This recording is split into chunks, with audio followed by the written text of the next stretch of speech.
center of Vietnam along the east coast. And this was a area of fierce fighting during the Vietnam War. And the beach here, I forget the name, I'll fill it in later. I think it's Mai Tan Beach or something like that. Was nicknamed by the American GIs China Beach because the sea out here faces over to China. There's an island, I believe it's called Sanya, or maybe that's a city on the island. It's a Chinese island. You can actually go there visa free as long as you just go to that island.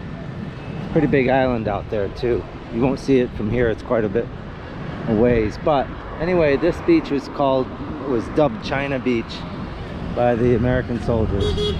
And the beach itself is about 30 miles long. The stretch that fronts Da Nang is maybe 3 or 4 miles.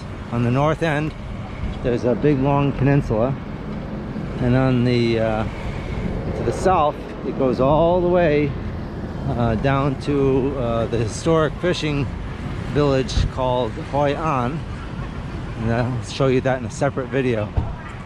But that's a really pretty area down there, and you can ride the road straight down there, and you can go 50 or 60 kilometers an hour. I think the speed limit is a little bit slower than that, but it's a nice open road.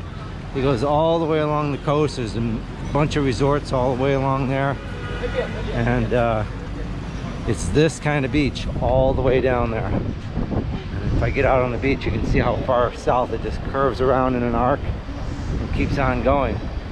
But the last few days that I've been here, I've been seeing this really nice surf off the beach. There's a little bit of a breeze coming in. It's creating this surf. And I've seen some paragliders, what do they call them, parasailing off the beach. They hook the people up on the beach, and then the boat is out in the surf, and they pull them right up off the beach. There's one down there, if you can see it way in the distance. There's a parasail down there going along, and there's a good stiff breeze here today, so the parasailers are probably getting quite an interesting ride. These little boats, I've got to find out what they're called, but I saw another video where you're out on a little tour boat, and then these little boats come along, and there's a guy in it, and he'll take you on and give you a ride. And what he does is he gets you seated in there, and then he starts spinning the boat with his oar, and he goes around quite fast, and it's bouncing and splashing you, and in that video the girl was screeching with delight. And up here there's a peninsula coming off the north end of the town, and I drove up there to the Lady Buddha statue, and there's a pagoda up there next to it. And just that small height that you see there, from there you get this beautiful view back down of the city. It seems like you're pretty high up there, but you can see the entire peninsula is quite a mountainous area, and that's about 15 kilometers wide from that end all the way over to the other end, and it stretches beyond what you can see here in my video. But this is the beach. I'm going to go down on the beach and do a little walking, and it's just mile after mile of this. There are nice places to sit, there's great places to eat, there's shade, there's sun, there's surf. What more could you ask? Oh yeah, palm trees too. So here is the beach of Da Nang, and there's resorts all along it, but they haven't spoiled the beach at all. It's very clean. It's a really lovely beach, nice sand, and I know I'm going to enjoy quite a few days out here. And I'll rent jet skis, and I'll do the parasailing, and I'll get on these little boats. And there's some other boats to the north. There's a lot of fishing boats at the north end of the beach, and they moor off the beach. So unlike the Philippines, where you have the bancas right up on the beach, and it's usually a pebbly beach, here the boats are out of the way of all the surfers and the swimmers, but you can go up there and maybe you can get a ride on those boats. On the other side of this island, I'm going to call it an island, maybe it's officially a C-A-Y, it runs all along the coast here. On the other side there's like a river between, and on the other side of the river is the main city of Da Nang. But I'm going to live out here on the island, I've already found my apartment. That'll be in a different video. And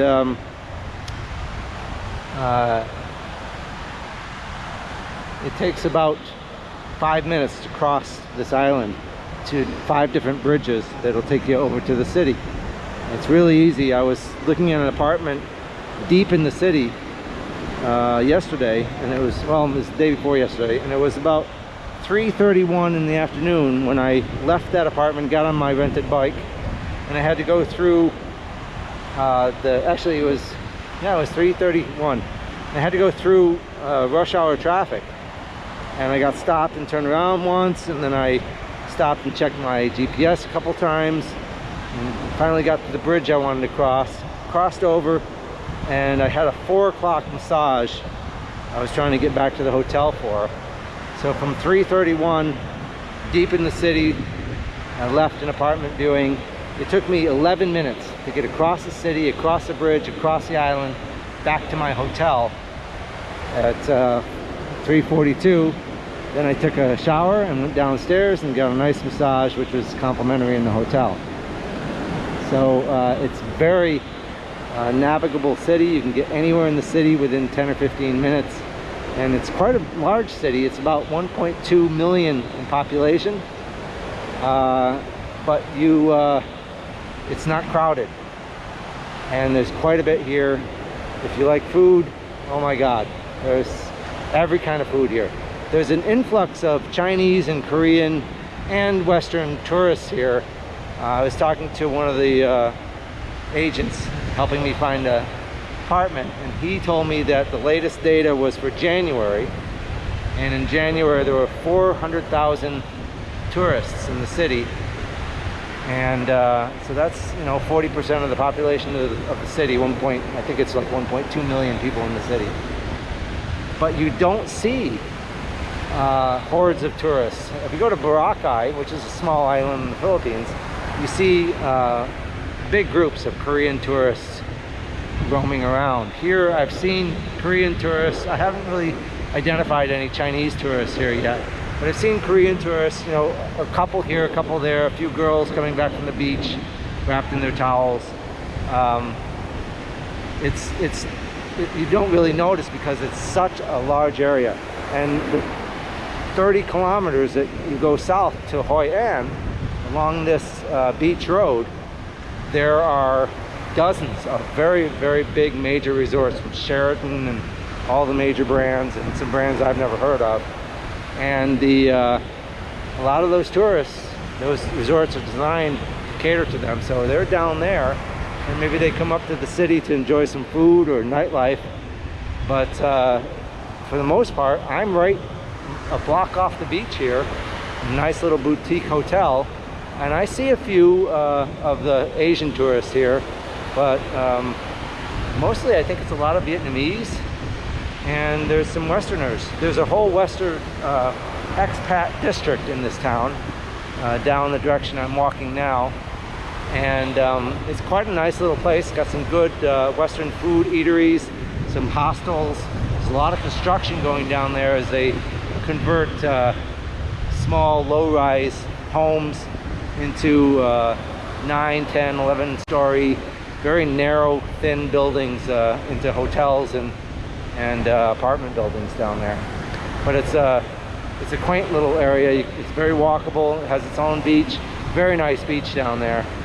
I'm kind of in a little bit of a stark area of the beach here, but I've passed by on my motorbike some really gorgeous areas in front of some of these hotels down here. And of course, you can go up and park at those areas of the beach for about 2,000 Vietnamese dong for a motorbike, 4,000 for a car, and 2,000 Vietnamese dong is about 8 cents. So you can park all day, and 8 cents US. So this is a really great town to be living in, because you've got access to nature. I took a ride out of town about 8 kilometers south. It took me 10 minutes, and I went down to a place called the Marble Mountains. I have some pictures of that. I didn't make any video down there because I was on the bike and I don't have a mount with me to mount to my helmet, but I did take some pictures down there, and there's these, I'm not sure if the right word is karst, but there are these large foothills sticking right out of the ground.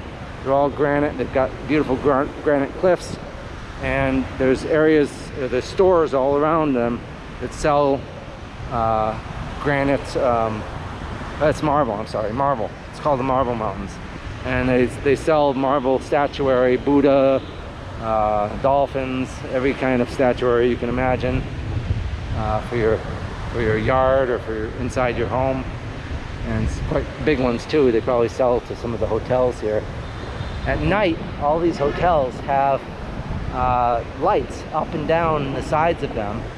It's not like Vegas where you have big huge displays, but these lights just kind of light up the side of the building, and they'll have little displays of the lights animating. It's very nice. It's very cool out here. It's not too kitschy, it's not too touristy, but it's a really, really beautiful place during the day and at night. And that peninsula, I look forward to riding my bike out there, along there, and there's roads. And at night, they have a string of lights from the very tip out there all the way up the ridge. And so you see these lights lighting up the entire peninsula, the sort of silhouetting and framing the entire peninsula. I'll try to get some pictures of that tonight, but my iPhone wasn't getting it good at night because the lights are quite distant. Maybe I'll try with this GoPro and see if I can get something kind of cool to look at. You can rent jet skis on the beach. There's a lot going on out here at certain times. I saw quite a few people out here yesterday. Maybe it was a different section of the beach, but it's pretty active at times, and on weekends I imagine it's even more so. There's a lot going on the weekends in this town. There's the Dragon Bridge that breathes fire. You can go and see that. And if you're from the Philippines, or you have been in the Philippines, in Cebu, where I was, there is a I gotta catch the scene here.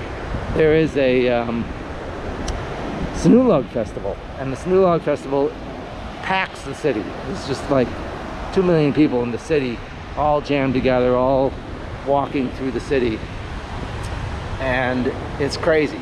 It's shoulder to shoulder.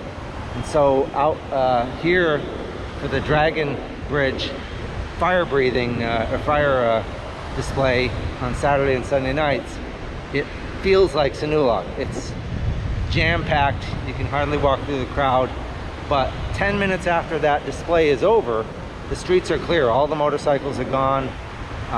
It's all cleared out, and the reason for that is the infrastructure here is really great. They have wide roads. A lot of people are riding bikes.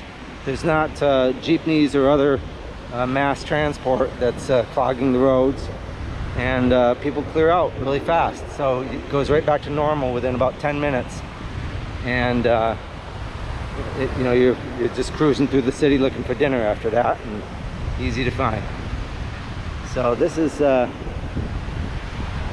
very cool beach. I could just walk for hours, but I have a massage I got to get back to at my hotel again at 4 o'clock today, and go back and enjoy that, and we'll talk to you later.